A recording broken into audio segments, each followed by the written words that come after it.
in the last session we have discussed about the quantum numbers, right? So there we discussed about quantum numbers are the address of the electrons, we have said, right? Then how to find the electrons and how to write the electronic configurations, how to mention the address of the electron. So that things we are going to discuss now. Okay, so for writing the electronic configurations, we are following a method, that is NLX method. We are following a method, NLX method. What we are following? NLX method, right? So once you see that NLX method, NLX, that means N is what here? Principal quantum number. As we know, N is principal quantum number, and that is giving the information about the orbit. That giving the information about orbit. That is which orbit, in which orbit the electron is there, right? And right. L means what? It is the angular momentum quantum number, right? Angular momentum quantum number, and it is giving the information about orbital. That is the particular electron is present in which orbital, in which orbit, again in which orbital, right? So that is NL. And X is the number of electron, that is in that particular orbital how many electrons are there. As already we know, in the orbital suborbitals are there, in the suborbitals electrons will be there, right? How many electrons are there? 1 is there, 2 is there, 6 is there, 10 is there. So that we will discuss. Okay, so that is we are following a method, NLX method. What we are calling it as NLX method, right? Right. By using this method, in this way only we need to write the electronic configurations by following some rules. What are the rules, right? So first one I am writing here, Aufbau principle.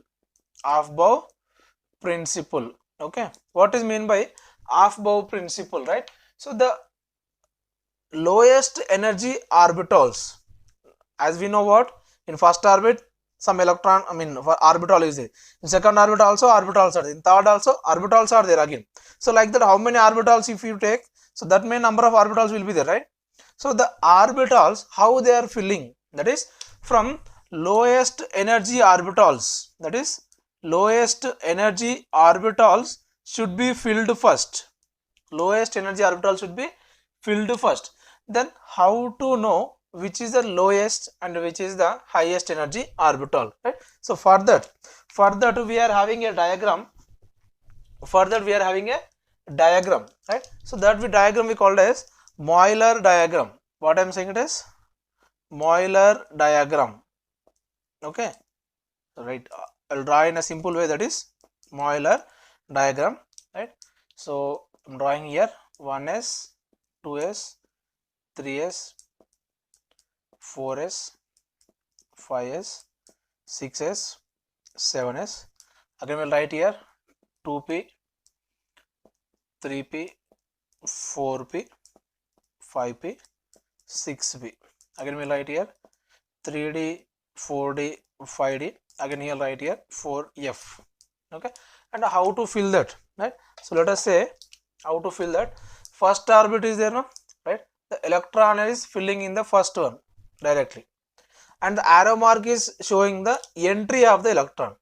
Arrow mark is showing the entry of the electron, right? Again the electron will go into the 2s. Electron will go to the 2s. Again you don't write like it is coming to back side, you write from top only, right? Then again 2p to 3s, then 3p to 4s, then again like this.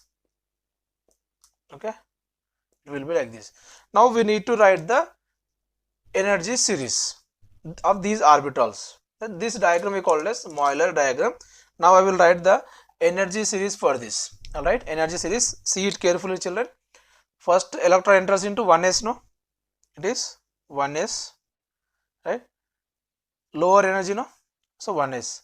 The next electron enters into 2s, the next electron enters into 2p. Don't say it as 3s, go to top again, 2p,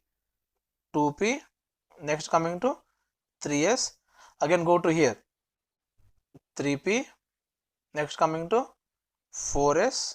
So with I'm not having enough space, so I'm writing here 4s. Then next 3d, the next 4p, 5s, so on like this. So it is filling like this. So in this way, that is the arrangement of the orbitals.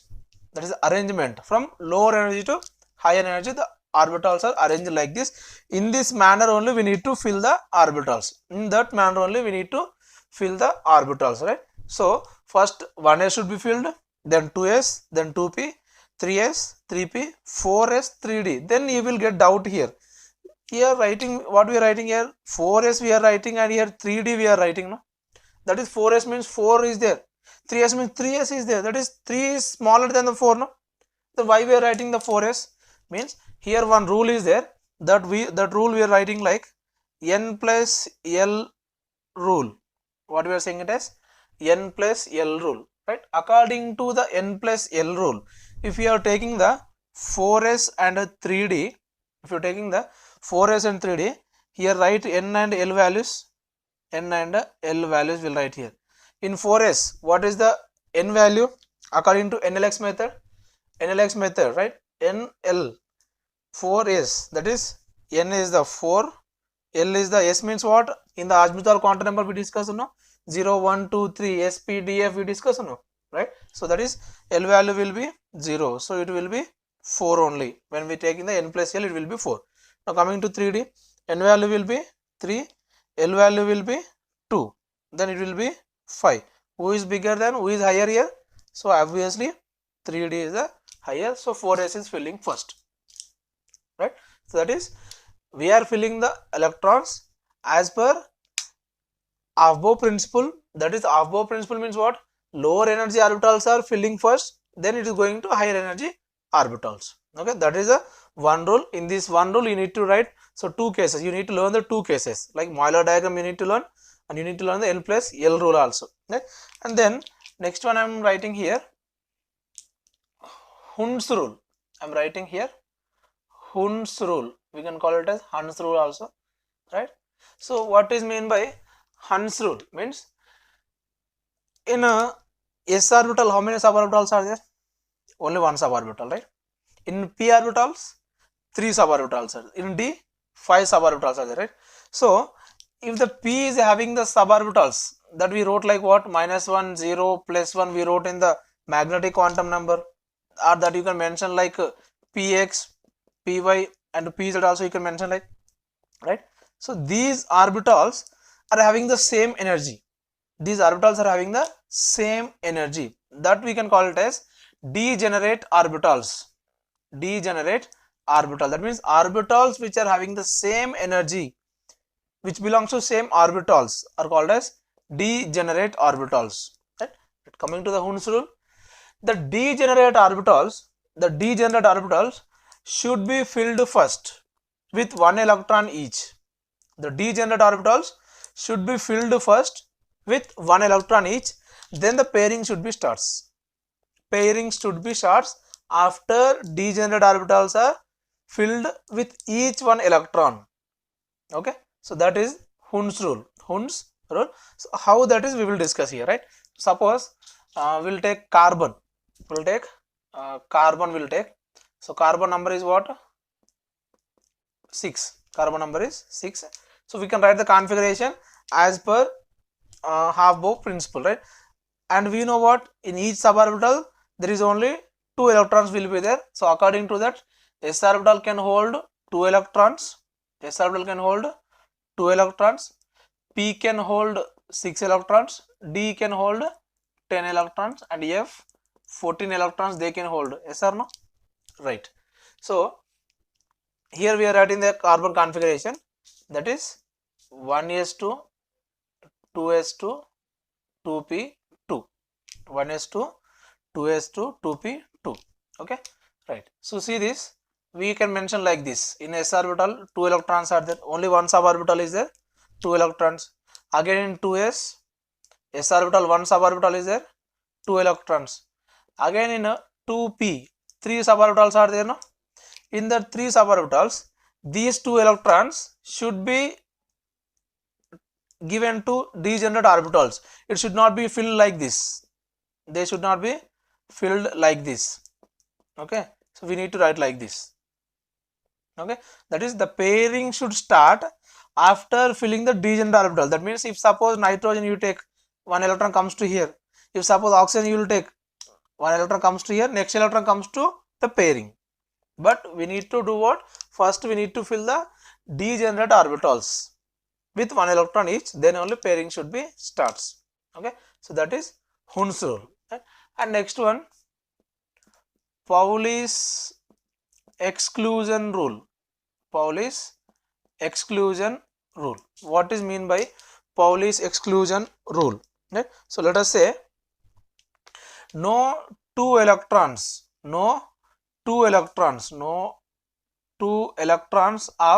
same atom, having the four quantum numbers same,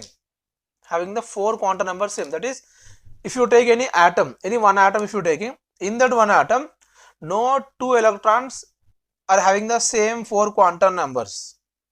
That means in an atom all the electrons are having the different quantum numbers. That means at least one quantum number should be different.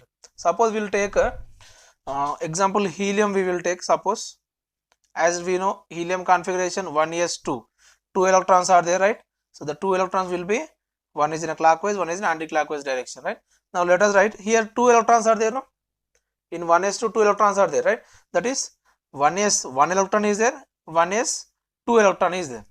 If you write the all the quantum numbers for these two electrons, right? N, L, M and S. Okay, here also N, L, M and S we will write for that. Okay, right. How it will be now? According to NLX method, here 1s1 is there, N value is what? 1, S value is what? S means 0. If L value is 0, M value will be 1. That we can also mention with a 0. Why? Because we need to write one quantity, 0. S means what? Spin. First electron is in a clockwise direction. If you are showing the upward arrow mark, that is clockwise direction, and that is plus half. Okay, coming to second electron, 1s2 is there, N means 1, again here 0, M value also 0, S value, second electron is the second electron, anti-clockwise means minus half, right? So these are the rules we need to follow while writing the electronic configuration. You see this here, in this, two electrons are there in the helium, two electrons are there in the helium. Quantum numbers are, three of the quantum numbers are similar, but the fourth quantum number is different. That is, no two electrons of the same atom is having the four quantum numbers same. That means 4 cannot be same, 3 can be same, but 1 is different, no? So that is the thing, Pauli's exclusion principle or Pauli's exclusion rule, right? So these are the rules we should follow while writing the electronic configurations. Okay, so that is Aufbau principle. That is, what is my Aufbau principle? Lowest energy orbital should be filled first, right? And in that we are writing the Euler diagram and N plus L rule. And next, Hund's rule. Hund's rule means what? The degenerate orbitals should be filled first with one electron each, then the pairing should be start. Then Pauli's exclusion rule is what? No two electrons of the same atom having the four quantum numbers same. That is Pauli's exclusion rule, right? So by using these rules and in the method of NLX method, we are writing the electronic configurations of the electrons. Okay, right.